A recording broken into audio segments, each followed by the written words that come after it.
Malapit ang Pasko, marami nagtatanong kailan makukulong ang mga kurakot. Kausapin natin tungkol dyan si Ombudsman Jesus Crispin Remulla. Ombudsman Remulla, magandang umaga po. Good morning, Igan. At magandang umaga kay Rina sa mga kasama mo dyan. May panibagong nirefer ang ICI sa Ombudsman para makasuhan dahil sa pagtanggap umano ng kickback sa mga proyekto at kabilang si dating Senador Bong Revilla. Ito ba'y nasa tanggapan? Ano po inaasahan ng publiko rito? Matatapos na niya, kung hindi pa tapos, matatapos na ang preliminary investigation niyan, kasi niya. At gayon din sa Senator Jinggoy, matatapos na rin ang PI nila. Kaya, hanapin lang natin, titignan natin kung magkakaroon na ng information at doon, itutuloy na sa Sandigan Bayan.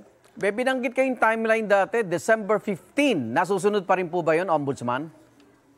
Tingin ko naman, mayroon naman talagang may mga makakasuhan talaga. Ngayon kasi pinahihinog natin lahat, sinusunod natin ang due process, ginagalang natin ang karapatan ng mga masasakdal. Kaya tuloy-tuloy lang yan. Araw-araw nasa opisina tayo at tinatrabaho natin yung mga kailangan ng bayan. Kasi bisuhong si Pangulong Bongbong Marcos nagsabi, magpapasko sila sa kulungan, Ombudsman. Meron talaga magpapasko sa kulungan. Kasi nga, yun talaga ang nakikita namin sa aming mga investigasyon na ginagawa sa Office of the Ombudsman. Tsaka sa DOJ.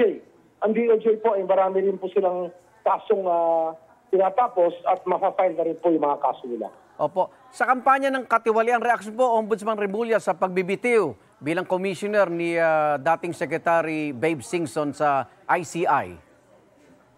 Matagal niya na sinabi sa akin yan na hindi siya, na hanggang December lang talaga ang kanyang pakay na magtagal sapagkat marami rin siya inaasikasong personal. Opo. Tsaka nakakapagod na, Arnold, ang trabaho yan. Nakakapagod talaga. Kaya ang maganda lang talaga, naglingkod pa rin sa bayan para tulungan tayong maliwanagan sa mga nangyari sa ating bansa.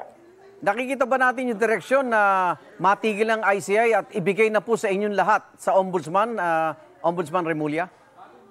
Yun ang direksyon yan. Kasi hindi naman pwedeng forever ang ICI at meron namang batas na nag-create ng Office of the Ombudsman. Opo. Na ngayon naman ay very active kami.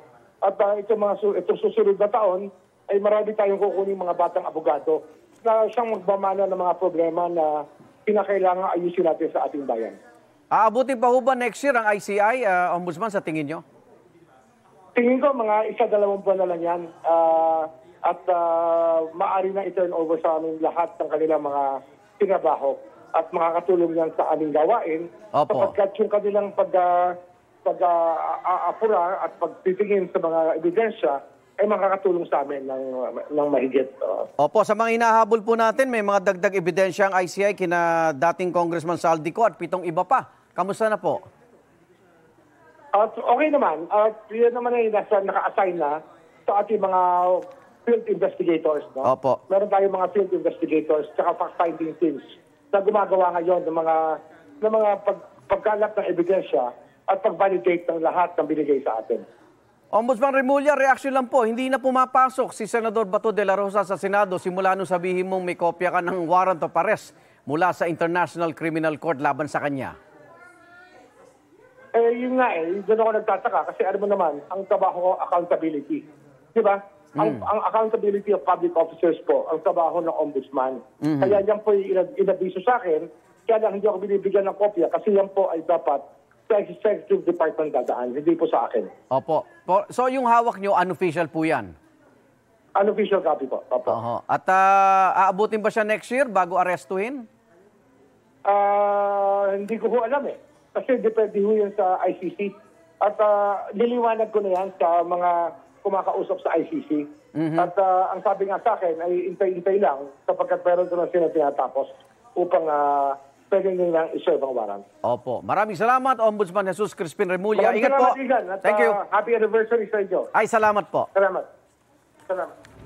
Igan, mauna ka sa mga balita, mag-subscribe na sa GMA Integrated News sa YouTube para sa iba't ibang ulat sa ating bansa.